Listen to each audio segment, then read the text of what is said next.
You're listening to the League Bound Podcast. Coming again. Oh, mercy. Your source for weekly coverage on the future stars of the NBA. Gives it to Jenkins for the championship. I'm your co-host, Jake Schrantz. And I'm your co-host, Branden Blue. With production for the podcast coming from Broderick Wilkin.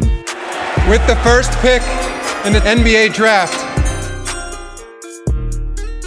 All right. Welcome back to the League Bound Podcast. I am your co-host, Branden Blue. I'm your co-host, Jake Schrantz. And I'm your producer, Broderick Wilkin. Welcome back to our podcast where we break down prospects and the best players in college basketball while also talking about breaking news in the college basketball world. Jake, how was your day today? Man, I have had a very long day. I was doing the broadcast for Rutgers in Nebraska. Really tough game. Talked about that last week, too. Yeah, we did talk about it last week. It actually did happen tonight. It was a fun time, great broadcast.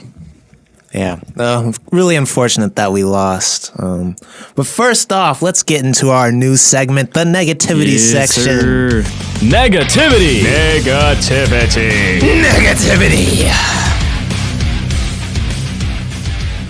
We break off any fights, scuffles, and trash talk that happened this week during college basketball. And for this week, we have the Tennessee versus Florida game. Tennessee smacked Florida. Florida didn't take it too well. A player made a comment about Zakai Zeigler's height during the handshake line. And, it didn't go well. They ended up getting Gator chopped off the floor. They had to be broken up. Really embarrassing for Florida. Wouldn't let that happen to me. That's crazy. But for real, why would you talk trash after you just got smacked? Bro, imagine getting absolutely smacked.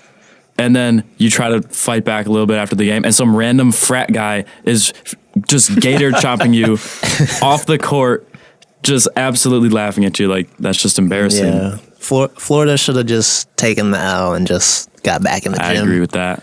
But let's hop into our news segment. What's the news? So first off, we have the Wisconsin versus Nebraska game, which me and Jake were actually at. Hey, me too. Don't forget. Oh, yeah. And Brody. We actually got to see Johnny Davis, a potential Wooden Player of the Year. Yes, we did. If you could call it that, getting to see him play. Yeah. Yeah, I guess we really didn't get to see him play at all. Yeah. Johnny Davis, more like Johnny Midvis. But, no, I think it was just one of those things where, he didn't bring his best against, kind of a mediocre team, if you want to call them that. Fair enough. I feel like the most memorable thing I saw was him just missing a bunch of lobs. But, I mean, it is what it is. I mean, hey, Nebraska locked up Johnny Davis. No teams have really been able to do that. No, they didn't lock him up. He just played absolutely terrible. He had his worst game of the entire season. I think he had like 13 points. That's really not that good, by his standard at least. But who did have a big game?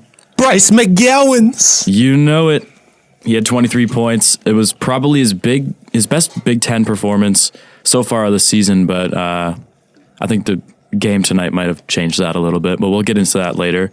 And going into the game tonight, Bryce actually was the second in the nation in true freshman scoring per game. And the only freshman who was ahead of him was Paolo Banchero, who might be the number one pick. So I think Bryce McGowens is quickly sliding in to maybe higher draft pick, maybe even in the lottery. Yeah, I agree. I was waiting for him that big breakout Big Ten performance, and I'm happy that it happened, especially since he had another big game today against Rutgers, but we'll talk about that later. Moving on to our news list, we have KU. They had a wild week this week. Wild week. To start off on Monday, they went into a double overtime thriller with Texas Tech that ended 94-91. OCHAI had 37 points, which is... Are we going to talk about that three he made it to put him into halftime? That was crazy. Double overtime, I should say. He just rose over the defenders like it was nothing. That was... My heart as a KU fan was racing. But then they turned around, and I don't even want to talk about today, but that was just... I was kind of scared coming in today, especially since our past few Big 12 games, we've kind of barely, gotten by. But team like Kentucky I knew was going to be legit with Kellen Grady, Ty Washington, Oscar Tshiebwe, and they ended up smacking us. So, hey, that game against Texas Tech, I don't remember where I was coming from off the top of my head, but I just remember, I think it was that shot, and just from the hallway coming back to the room, I just hear Branden go, "Oh!" I was going crazy. So I figured something good was happening. It was electric. Even not being there, even not being in the arena. Yeah, I ride for my teams. That's all I gotta say. Moving on, we also have Bruce Pearl getting that 8-year extension from Auburn. That's not very shocking to see. Yeah, not at all. I think Auburn, they get ranked number 1 for the first time in school history. Bruce Pearl has put multiple guys into the NBA. They've done really well in the March Madness tournament in the last 5 or so years. I think he's well-deserved. Yeah, and he got them into their first number 1 ranking ever in school history. So that really can't be understated. Like, that's really important. And lastly, we have LSU, who has been absolutely struggling. They have lost 4 of their last 5 games and have fallen to 6th in SEC play. Today, they lost to TCU, 77-68. Another great game by Tari Eason, but Tari Eason is the truth, bro. yeah. He's actually really good, and it's kind of disappointing that we may be seeing LSU kind of drop off this season. Yeah, I want to give them the benefit of the doubt and say, oh, it's the SEC, this is going to happen. But you look at the teams they've played, and they've been some of the more bottom-tier teams. Mm-hmm. Only one of their losses in the last 5 was to Tennessee, who was the only ranked team they've played. So it's unfortunate, but hopefully they can get it back together. The stock market.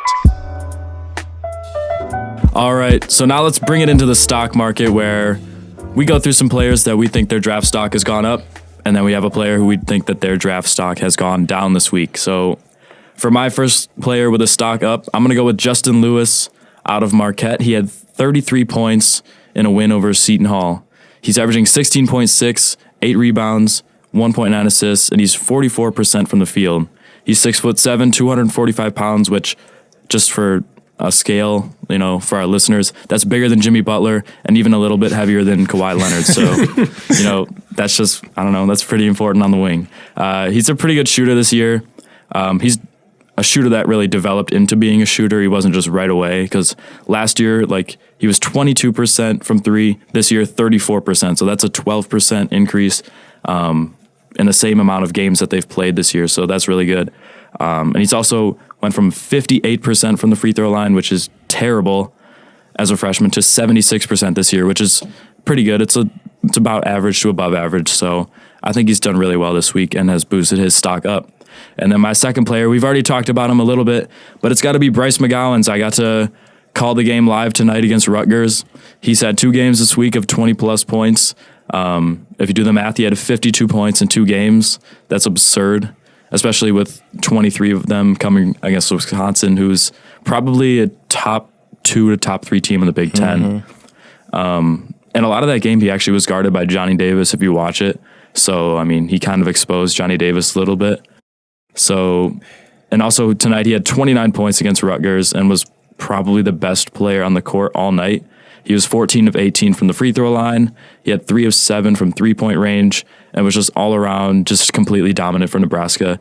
Unfortunately, they go 0-2 in that stretch for McGowens. It's kind of disappointing, but when you talk about Nebraska players, especially recently, you kind of just have to disregard winning, because when you look at the stats, it's really not Bryce's fault. Yeah, it's not Bryce's fault. He's on a bad team. His stock is definitely going up. That is for sure. Let's hear what you got, Branden. For my first stock up player, I have Jaden Shackelford from Alabama, 6'3" junior. He's been playing phenomenal, not just this last week, but really ever since their win against LSU. He scored 20 in every game. A really good shooter. And he's a fun player to watch. He had some big shots today, made some big plays. Fellow lefty, I believe, right? Yeah, I do believe he is.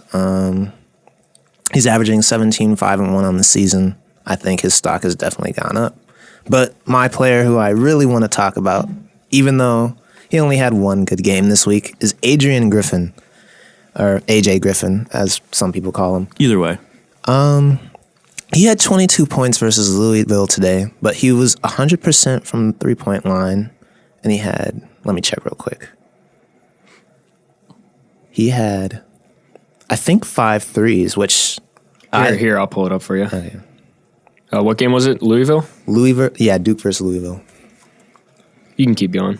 But he's someone who I felt like I would have liked to see a little bit more of him all throughout the season. He started to get more and more minutes. I'm pretty sure that came with the injury to Keels, right? Yeah, it did. And seeing him get to play more is something that I've really liked to see, especially since I think, he's kind of the ideal player that you want to see. He can shoot the three, and he has the tools to be a good defensive player. Going forward, he's probably not going to be like a volume scorer and keep having games like this, but today I think he showed why he'd be a good pick in the draft. Were you were checking 3 points? Yeah. 3-point percentage? He was 5 for 5. Ooh. Dang. 5 for 5, yeah. That's really cool. I really like this pick for a stock up because I think as of now, Duke would probably be my pick for March Madness to go all the way. And if Trevor Keels can come back and get to the level that he's playing at, before the injury, and also having AJ Griffin maybe off the bench, that is going to be an extremely scary team to see late in March. Yes, I agree. My only concern about Duke is that, they don't have a lot of ranked teams that they're playing in the ACC, but, they have the talent where I think that won't be too much of definitely. an issue. Now we have our stock down player. We already kind of talked about him, but Johnny Davis. Davis. Has to be. Not just the game against Nebraska, but even the game against Michigan State and their loss. It wasn't a good performance. He was 8 for 20. Struggled a lot in the first half, I believe. I just wish I could have seen a little bit more from him. Yeah, I don't know if he's dealing maybe something off the court or some sort of injury that we don't know about. But the last few games that he's been in, he has just been completely either unimportant to the result as he was against Nebraska, or just completely shut down like he was against Michigan State. I think we talked about it last week, kind of how we were a little worried about how he was playing, and that just continued into this week against Nebraska. And when Bryce McGowens can just show out against you, that's really going to hurt your stock. Yeah, he's definitely gone down as Player of the Year candidate in my eyes, but we'll see. Tomorrow, I think they play tomorrow. He'll probably go crazy and make us look stupid. So, Performance of the week. Now going on to our best performance. Jake, do you want to? So yeah, we'll go into the best performance of the week. This week it's going to be Bryce Hamilton from UNLV. It was an absolutely absurd performance. He put up 45 points on 13 of 22 shooting, 11 of 14 from the free throw line. He had 8 threes in this game. That is just ridiculous. They pretty much blew out Colorado State, who earlier this year, they were ranked as high as 19th in the country and were one of the final teams to be undefeated. And yeah, he pretty much just put the team on his back, absolutely dominated. Bryce Hamilton, best performance of the week, UNLV, congratulations. Y'all made it on the podcast. Just totally deserved. Keep an eye out for him, because I'm looking at his game log right now, and he's had some pretty crazy games before. So if this team ends up in the tournament somehow, that's a player to watch for upsets. All right, let's mark it down, boys. Missouri State, UNLV, check them for upsets in March. You heard it here first. Especially Missouri State. Talked about them week 1. I mean, how'd they do this week again? I think they lost, right? They lost. Yeah, they had a tough loss, I believe. They played Valparaiso today. I want to say they won, but I'm not entirely too sure. But I'm still high on them, and that's all that matters. Yes, sir. Well, also, we weren't super high on them just because of they were being able to win, at least in March. It was just because someone like Isaiah Mosley has the potential to just take over an entire game. Yeah. And just take down a team that is not really ready for what he could bring offensively. So that's kind of why we're so high on them in March. League him. Let's go down to our league him player, and that is OCHAI AGBAJI. League that man. Yeah, put that man in the league. 100%. But against Texas Tech, he had 37.7 rebounds, 2 assists. On top of that, he was also clutch. I was just about to say that, yep. Yeah, he sent them to double overtime. I just have to butt in here. Not a lot of players can make Branden make a noise like that. That loud. Brandon's kind of a quiet guy, but It's normally just light oohs and ahs, but man, he was out of his seat when jumping up and down. When you can make Branden, scream and shout, you're special. Just for our listeners to know that. So This is special selection here for League Him. And so I kind of have a lead up question to OCHAI about. Well, yeah. I don't want to butcher his name, but as a prospect, how do you guys think he stands maybe after this week? Has he shown any new skills that NBA teams might want to see, or like, is he just rising in general? Where do you see him standing right now in the NBA draft? I wouldn't say he's shown I wouldn't really say he's shown anything new, but I think he's just shown more of what he's really good at. And he's just honestly an elite shooter, I feel like. Plus, I kind of talked about it last week with Paulo, but he kind of has a good NBA body. I will say. I think people kind of have him low, like late first round. But honestly, I feel like he should be a lottery pick, especially after that game against Texas Tech. I feel like most of that talk from like other outlets of him being kind of lower is just because he's a senior. Like if he was, say he's doing this stuff as a 19, 20-year-old, he's no doubt he's probably in the top 15. Agreed. So I feel like a team that is kind of barely making the playoffs or even like cementing themselves as playoff teams, they're going to get a chance to draft a guy like OCHAI AGBAJI just because he's a senior. And he's going to add a ton of talent to wherever he fits on their roster. Yeah, I agree.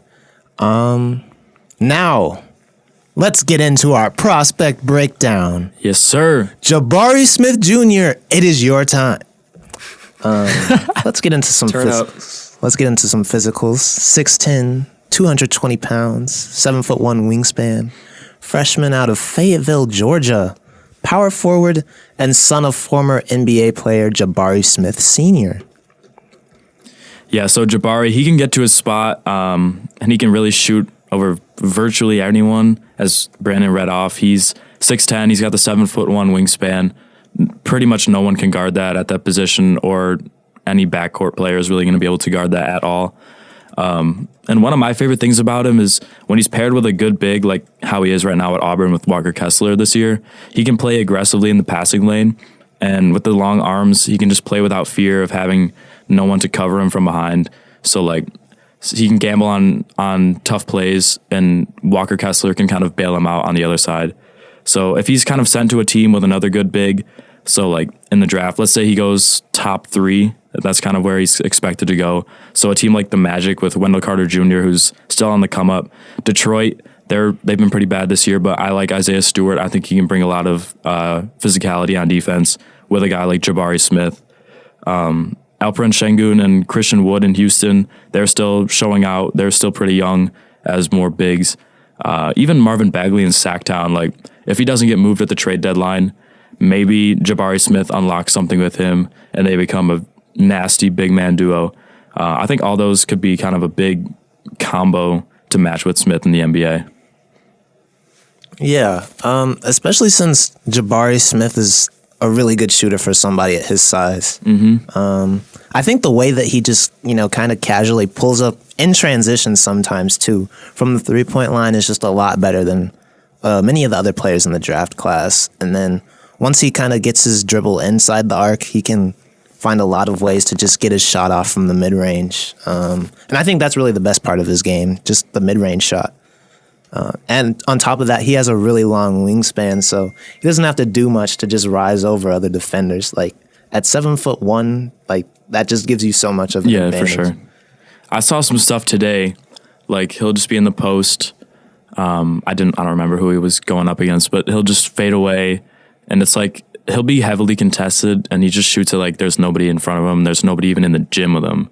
Like it's just smooth, and his shooting stroke is just really really smooth for someone who's so big. Yeah. And I think when he gets into the NBA, like, I really think he has superstar potential possibly just because of that alone. And he's such a comfortable shooter.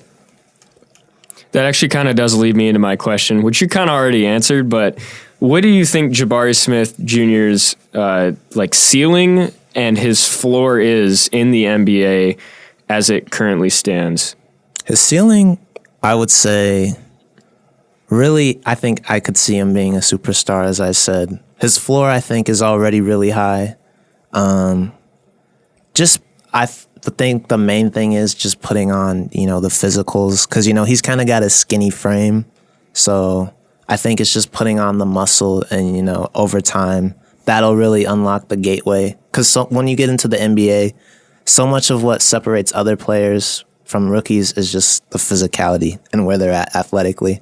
So I think over time, he'll come into the great player I know that he can be. There you go. So, Yeah, and for me, it's like with what Brandon said with the physicality, like in an 82-game season, you need to be able to hold up against all the contact that he's going to be facing as probably a team's best player.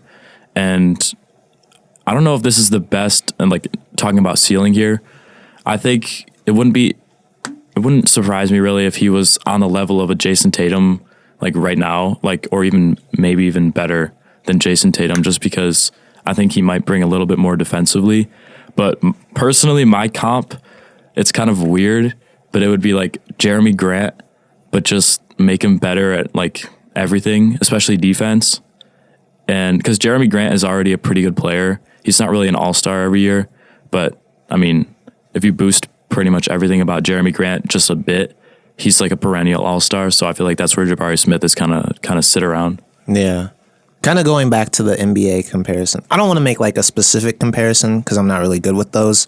But going into the league, when he gets into the league, I could definitely see him being somebody that, whatever team he goes to, they could maybe want to put him around the perimeter more so he handles the ball a little bit more. So that does kind of go back to your little Jason Tatum comparison. That's something I could see with him.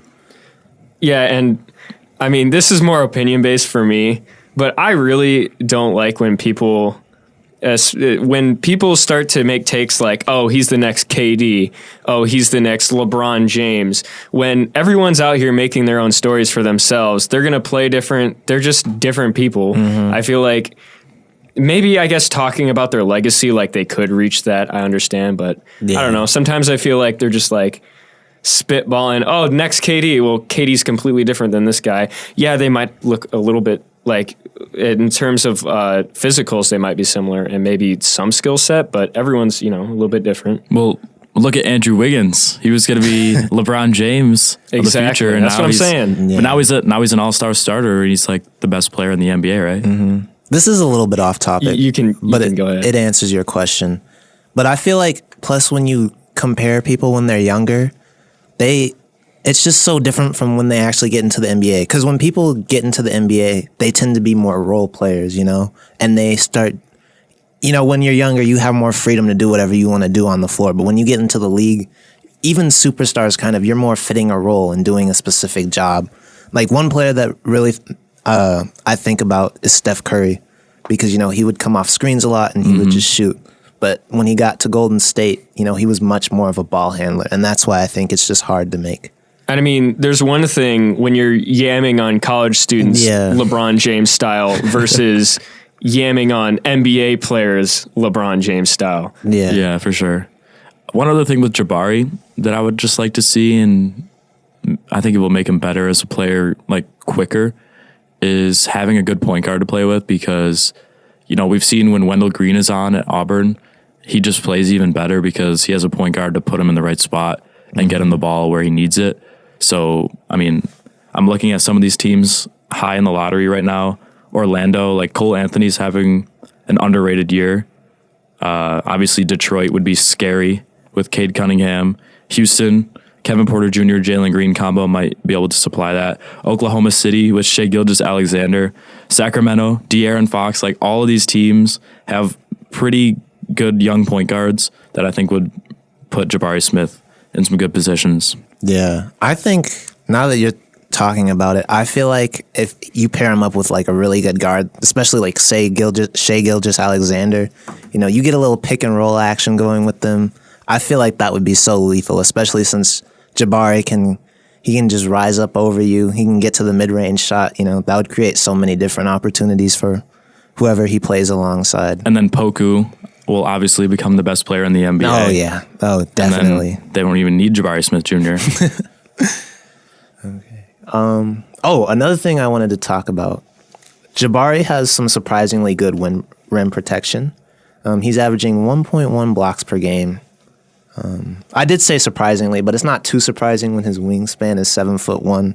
But watching him play and seeing him rack up a lot of blocks is something that I feel like is a good sign. Going into the league, it shows that he'll be a player in the NBA that could be a two-way player, like a good two-way player. He's also 6th in the SEC in player efficiency rating, which I think is also a good sign. I feel like his efficiency is something that may even be underrated because a lot of people will look at him and say, oh, he's a big that can shoot. But like legitimately, he's like one of, if not the best shooter in the entire draft in terms of like what kind of shots he can get off and how easily he can make them over any defender pretty much. Like, isn't he shooting like over 40% from three this year? Yes, that is absurd. Yeah, I think he's right around the 40% line. But that, especially like players coming in the college their freshman year, that's just not common for them to just shoot that well. So yeah, I just looked it up. He's shooting 40% from three and 80% from the free throw line. So you just know that that's going to carry over into the NBA, and that is just ridiculous. Yeah. And he's born in 2003. I just want to throw that out there. Oh my God. He's the same age as me, bro. That's not right. That is That's unbelievable. Not right. God. Anyways, oh my God. I can't think about that. But anyways. Also, one more thing. 44% of his shots are coming from 3-point range, and he's still shooting 40%. Like, that's NBA 3-point contest level good, which is very scary. I will say, though, that does kind of lead into my one or two weaknesses for him. I would like to see him be a little bit better. You said he was shooting most of his shots from the three. I would like to see him be a little bit more of a driver. I agree with that. Especially since in the NBA, he's not going to get shots as easily as he does now, where he can just rise over people. So he's going to have to get into the paint, kind of thrash around a little bit. But that's something I'm really not worried about because, as I said before, I feel like that's something that just kind of comes with, size. And, like, he'll be put in that position in the league where he's going to have to realize, okay, yeah, I got to get in the paint more. Well, I think that'll also come if they almost go for, like, a big-to-big screen and roll action. Like, if he goes with a team with a big center, like, say he goes to Detroit and they're going pick and roll with Isaiah Stewart, you have a center switching onto him, and he's obviously going to be way quicker than him off the dribble, so he can just take him right to the rim. And I guess that also kind of does lead into my other thing. I feel like I was watching some film, and I feel like he does kind of force things a little bit at times, even though we were talking about how efficient he was. But you can kind of tell when he plays that, he kind of makes his mind up as soon as he puts the ball on the floor. But again, I don't think that's something to worry about too much, He could have a lot worse weaknesses, and I'm kind of high on where he is. I think I wouldn't be disappointed if he ended up being the number one pick. I'd be very happy. I agree with that. I think as of now, he would probably go number one just because of the size and also the shooting ability. So actually, here's a question for you. Do you think Paolo Banchero, Chet Holmgren, God, I cannot say any of these names, and Jabari Smith Jr., do you think they're all interchangeable for that first overall pick? Is there a fourth too? I don't. It's top three, I would say, right now. Top three. Would you say that's interchangeable? I guess maybe depending on the situation, the team, who needs who, I will say for me, no disrespect to Chet, but I really feel like it's between Paolo and Jabari. Ooh. Just because they have more of an advantage in that they're more NBA ready, I'd say. Plus, like, they kind of play a little bit similarly, except Jabari is just a better shooter, in my opinion. Yeah. But I don't think you can go wrong with either pick. I feel like they're both going to be good players, so. I think also with this question about is Chet really up there with Paulo and Jabari, we sometimes forget how much like NBA coaching and buy-in to the system and development actually matters. Like you look at Evan Mobley this year for Cleveland. Cade Cunningham obviously is doing good. He was the number 1 pick, but like Jalen Green going over Evan Mobley, Houston is probably looking at that at least right now and kind of, maybe sad about that pick because Evan Mobley is legitimately in the all defensive team NBA ranking, and Jalen Green is, not even guaranteed to be all rookie first team. Mm-hmm. So I think going to the right team with the right system, especially defensively, because rookies tend to struggle defensively. If you can go in there and have someone to kind of shield you off or like cover you on a night where you're just having a rookie night, having a bad night, I think that's also really important too. Yeah. Trivia.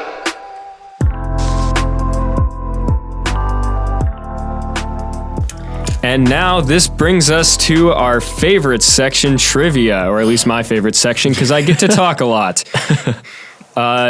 In trivia, it's basically self-explanatory. I have 4 questions for you two gentlemen, and you got to answer them right. And I guess we don't really have a point system, but I mean, if one person can answer it better than the other, I guess we should start win. a point system. Yeah, definitely. We should We should keep track of whoever wins. Like I like that. Branden definitely won. He got 4 last week or 3. I think I got 2. He got 2, but he got really close on 1. Yeah. All right. I'll give him 2.5. I'll give you that star. Okay. Let's see the most easy one here. Well, I didn't really make any of them that easy. Who has the most national titles in college basketball? That one's easy. I hope. Most. I want to say national championships. I'm saying UCLA. Yeah, UCLA. That is correct. Let's go. I'll just count you both for that because it's now. How many have they won? We'll do one at a time. One at a time. 10. I want to say because I know that he had the record for or their coach had the record for most regular season titles. So I want to say 16-ish, about something like that. It was an absurd amount. So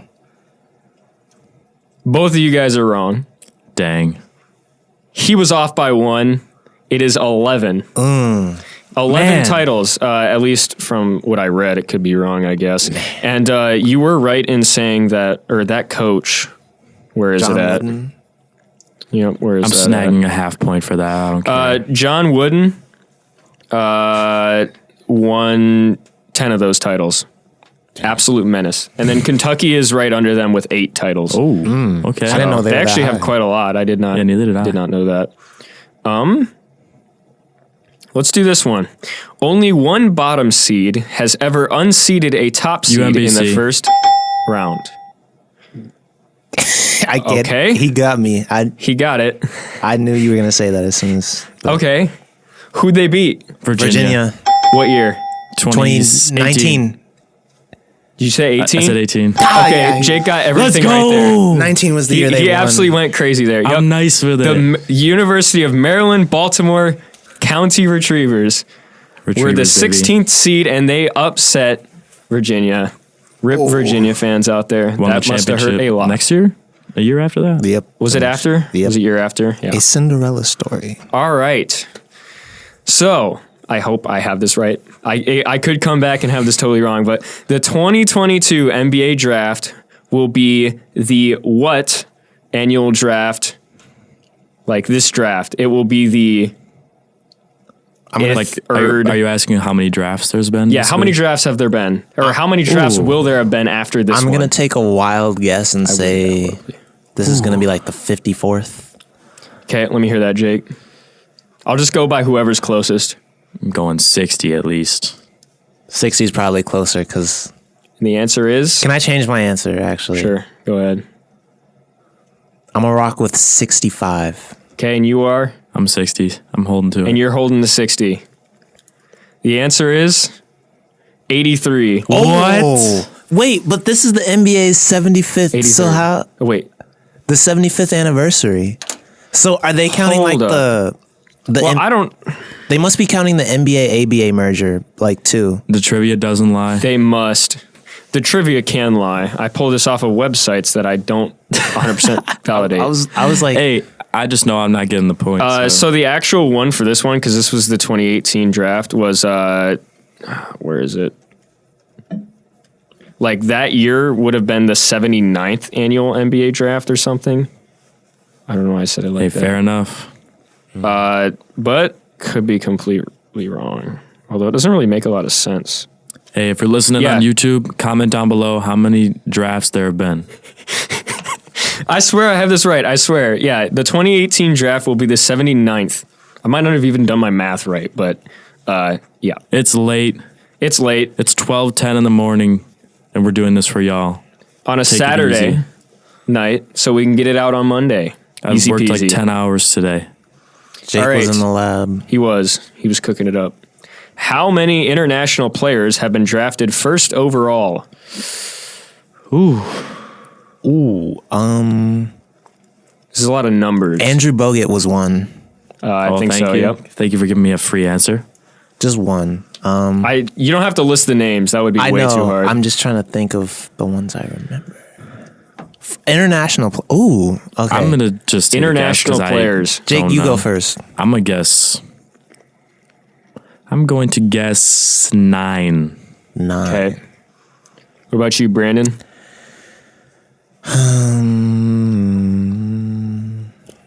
Well, if it's true that there's been 79 years of NBA drafts Since 2018, allegedly.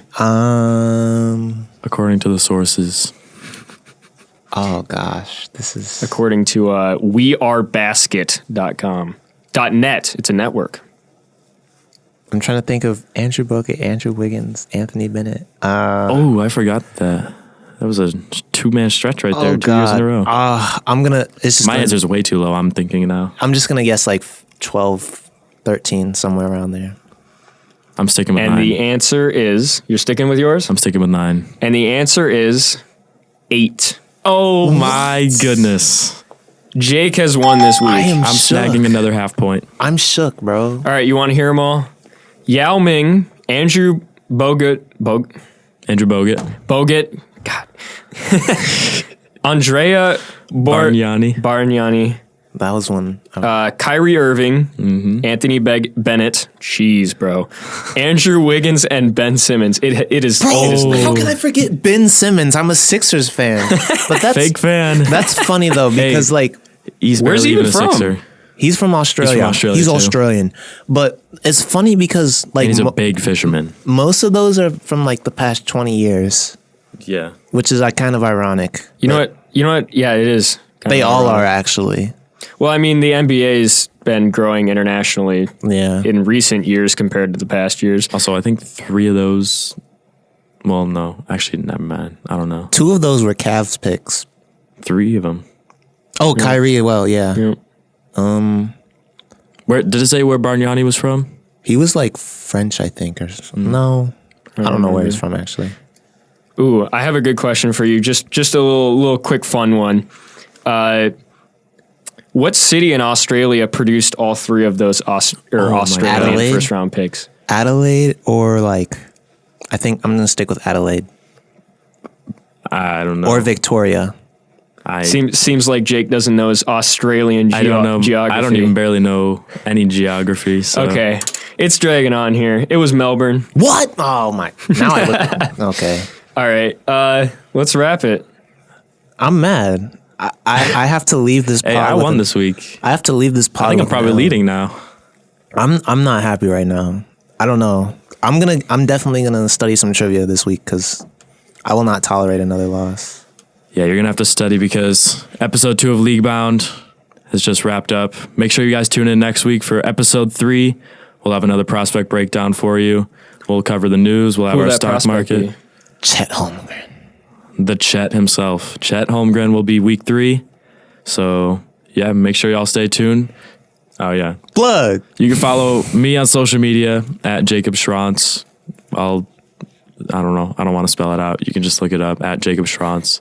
Leaguebound has a Twitter too at Leaguebound. Go ahead, Brandon. You can follow me on Instagram at bblue_23.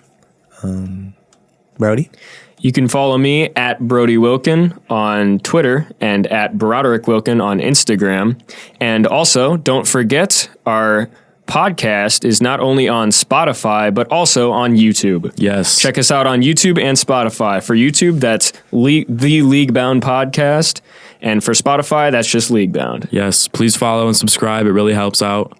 Help us keep growing. This is really fun. We got some big things planned, but we need y'all's support. Alrighty.